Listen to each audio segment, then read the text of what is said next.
예, 장기표입니다. 그 시청자 여러분, 오늘 통계청에서 발표한 이 경제 동향을 보니까 우리가 지금 이 피부적으로 느끼는 바 그대로 지금 경제가 굉장히 어렵습니다.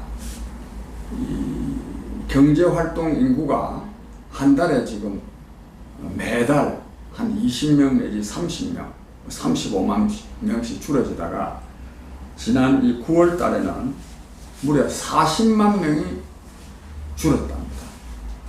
근데 60세 이상, 그 이제 평소에 직장을 갖고 있고 같은 사람들은 말하는 공공근로, 요즘도 뭐 지하철 같은데 역 같은 데 가면 그 안에도 서 있지 않아도 될 사람들이 굉장히 많습니다. 그런 식으로 일자리가 좀 늘어났지 20대, 30대, 40대, 50대는 전부 다 지금 일자리가 지금 줄어지고 있습니다. 그래서 비경제활동 인구가 무려 1,600만 명이나 되고 실업자가 공식적으로 실업자가 한 100만 명 되는데 3.6% 되는데 이 구직 직장 구하는 것을 단념한 사람이 약 64만 명 정도. 이 사람들은 실업자보다 더 못한 겁니다. 실업자라는 것은 직장을 구하려고 했는데 못 구한 사람이고, 구직 단념자라는 것은 아예 그냥 내가 어디 직장 구하러 다녀봐야 취직할 데가 없을 거다. 그래서 이렇게 직장 구하는 것을 포기하고 있는 사람이 64만 명인데, 이 사람들이 진짜 말하면 실업자죠. 이처럼 이 경제가 굉장히 어렵습니다. 근데 어려워서 이건 사실 문재인 정권이 제대로 대응하지 못해서 어려운 점도 있고, 또 여기다가 또 코로나 때문에 더 어려운 점도 있지만, 저는 근본적으로 문재인 정권은 뭐든 새로운 국가 운영 방안을 강구하지 않으면 이 어려움을 극복할 수가 없다고 생각합니다. 왜냐하면 이 문명사적인 대전환, 이 정보 문명 시대의 도래로 말미암아서 말하자면 이 자동화, 신제품으로 말미암아서 일자리가 없는 사람들이 많아질 수밖에 없고, 계속 일자리 창출 말하지만 일자리는 계속 줄어지게 되어 있습니다. 그 다음에 또 양극화해서 양극화, 소득 양극화 해소해야 된다고 그러지만 구조적으로 양극화도 더욱더 팽창되게 되어 있습니다. 그러니까 이 대량 실업과 소득 양극화가 구조적으로 발생할 수밖에 없다고 하는 것을 전제하고 거기에 맞는 새로운 국정운영 방안을 강구해야 됩니다. 그래서 이러한 정치를 신문명 정치라고 합니다. 아무튼 이런 이 근본적인 어떤 이 새로운 국정운영 방안을 강구해야 되지만, 문재인 정부는 더 지금 시대착오적인 이 사이비 진보 이념에 맞춘 정책을 강구함으로써 더 어렵게 되고 있습니다. 더 어렵게. 이 말은 일자리 창출하지만 일자리는 계속 줄어지고 있고, 또 양극화 해소 이렇게 말하지만 양극화도 지금 더 늘어나고 있습니다. 이 소득 분배율, 하위 20%의 소득, 상위 20%의 소득의 이 차이가 전에는 약 한 7배 정도 되는데 지금 8배 정도 되고 있습니다. 굉장히 지금 어려워지고 있습니다. 근데 이거를 지금은 재난지원금으로 좀 버티고 있는데, 이거는 굉장히 한계가 있습니다. 어떻게 국가 예산을 가지고 계속 이 자영업이나 이런 데 계속 도울 수가 있습니까? 또 도운 데가 해봐야 100만 원씩 해봐야 밀린 임대로 갚기도 힘듭니다. 아니 이렇게나 이 어려운 상황을 맞이하고 있기 때문에, 이런 때에 이 지금 사입이 말하자면 진보 이념 가지고 계속 양극화 해소한다 하면서 양극화 더 늘리고, 일자리 늘린다 하면서 일자리 더 줄어들게 만드는 이런 이 문재인 정권은 정말로 우리가 극복해야 된다, 이 말씀을 드립니다. 그 다음에 또 그런 이 근본적인 이유 때문에도 그렇지만 이 지금 라임 사태, 옵티머스 사태, 이걸로 말미암아 가지고 엄청난 사람들에게 지금 피해를 안겨주고 있습니다.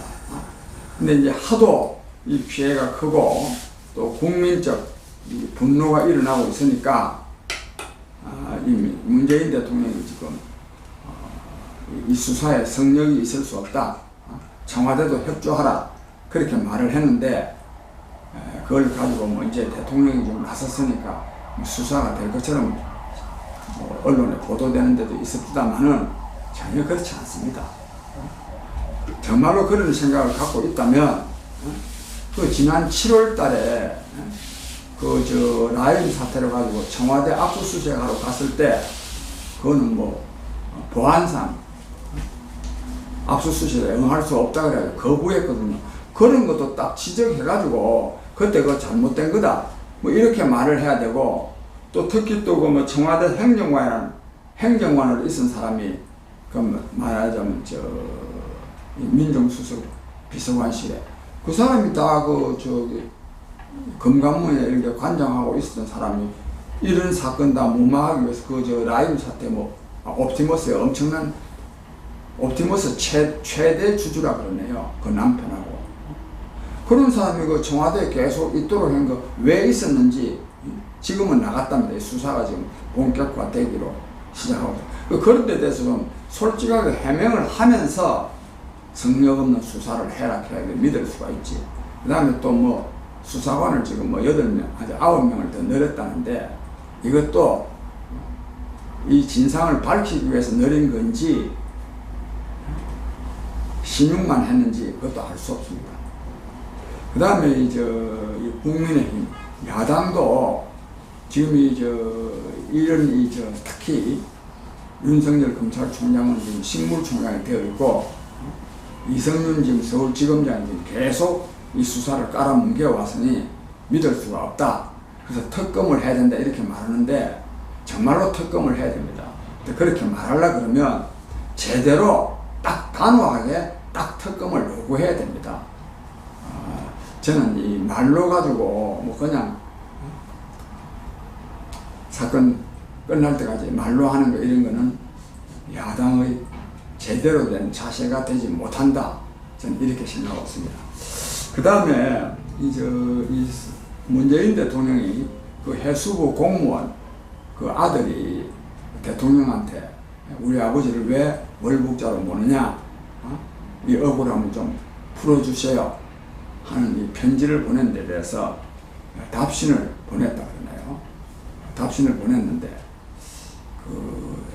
답신을 또 본래 보낸다 했으니까 저는 그는 잘했다고 생각합니다. 근데 그 해수부 공무원의 형님이 그 뭐 서명이 되어 있지 않다고 해서 성의가 없다. 저는 뭐 유가족으로서 그런 말을 할 수 있다고 생각합니다.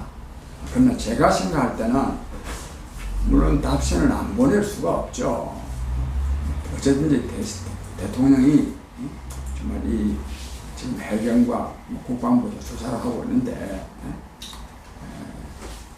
조사가 잘 이루어져서 뭐 밝혀지기를 바란다. 너무 걱정하지 말라. 저는 어쨌든지 대통령이 그런 편지를 보낸 거는 잘한 거라고 생각합니다. 근데 이왕 그래 할 것 같으면 그건 뭐 등기로 보냈다는데 등기로 보낼 일이 아니라 그 비서라는 게 그게 비서가 주로 행정적인 비서도 있지만 심부름하는 그런 일도 하는 거 아니겠습니까? 청와대 그 직원도 많은데 직원이 한 500명쯤 되잖아요. 물론 뭐 이 일 하는 사람들은 아니지만 제 생각에는 직접 비서를 보내가지고 대통령의 뜻도 좀 전하고 또 어린애들이니까 좀 위로도 하고 좀 그랬으면 싶습니다. 그걸 등기 우편으로 보낼 일은 아니다. 편지와 관련 없이도 정부의 중요 책임자가 그 유족, 특히 자녀들을 만나서 좀 위로도 하고 그랬어야 되지 않느냐 싶습니다. 그 다음에 이 서훈 국가 이제 청와대 안보실장이 미국에 지금 뭐 갔다 옵니다. 지금 이 국방부 장관, 서우 국방부 장관도 지금 에스퍼 미 국무장관하고 뭐 회담도 하고 있는데 또 서훈이가 왜 가느냐? 안보실장이 여기 뭐 굉장히 미국에 자주 왔다 갔다 합니다. 왜 그러냐? 이 종전선언 하려고 저는 하는 거라고 봅니다. 국민 여러분, 이 종전선언 해봐야요 아무 의미 없습니다. 종전선언 때문에 이게 종전선언 안에서 긴장이 되어 있는 게 아닙니다. 이게 아무 의미 없습니다. 본래 이제 전쟁을 일으키려고 할수록 그런 문서상으로 뭐 좀 평화협정 맺고 그러는 겁니다. 옛날에 나치 히틀러 2차 대전 일어날 때도 영국하고 다 미네 무슨 회담이 있는데 평화협정 맺었는데 그 바로 맺고 히틀러가 그냥 전면적인 전쟁을 2차 대전을 일으키지 않습니까? 그래서 아무 필요 없는데 왜 이렇게 자꾸만 종전선언을 하려고 그러느냐? 이 또 국민 속이려고 합니다. 더더욱 이 종전선언이 돈을 많이 갖다 주고 하는 겁니다. 지금 북한은 김정은 위원장은 전혀 남한과 관계 좋게 할 생각이 없습니다.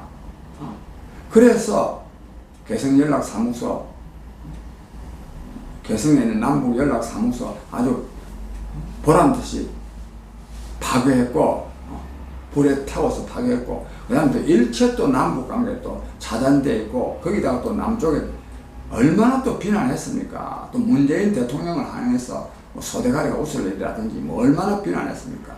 지금 이 박지원 씨 앞세워가지고, 수해어연금이라는 이름으로 돈 갖다 주고, 그때부터 시작해가지고 지금 친서 교환되고, 또 이분의 75도, 이른바 이 노동당 창건 기념일에 뭐 따뜻한 남녘동 부들에게 뭐 위로의 뜻을 전한다. 뭐 보건위기가, 코로나 위기가 하루속히 극복되기를 바란다. 뭐 이런 소리 하는 거. 이게 다 돈 받아물라고 하는 겁니다. 종전선언도 마찬가지입니다.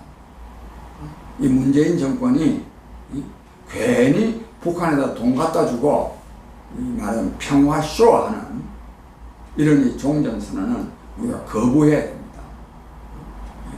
그런 말씀을 하나 드립니다. 근데 이런 가운데서도요, 참 이 문재인 정권 하에서 참 복이 드문 분이 있습니다.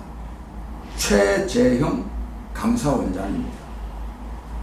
저는 이것도 저 착각인데, 저는 이분이 현직 판사 출신인데 감사원장을 시켰더라고요. 그때 당시에는 본래 그런 식으로 하는 게 아니거든요. 현직 판사나 검사를 바로 대통령이 임명하는 자리에 가면 자꾸만 그런 자리에 가려고 해가지고 법원이나 또는 검찰이 제 역할을 못하게 되어 있습니다. 특히 언론사가 그렇습니다. 언론사가 청와대 비서관으로 바로 하는 거, 아주 관행적으로 그렇게 하면 안 된다 하는 이런 불문율이 있습니다. 근데 어쨌든지 그래 갔는데 이분이 굉장히 올곧은 그런 권한 행사를 하고 있습니다. 특히 지금 원전 폐기, 월성 1호기 원전 폐기와 관련해서 그 폐기하는 이유를 갖다 대기 위해서 경제성이 없다.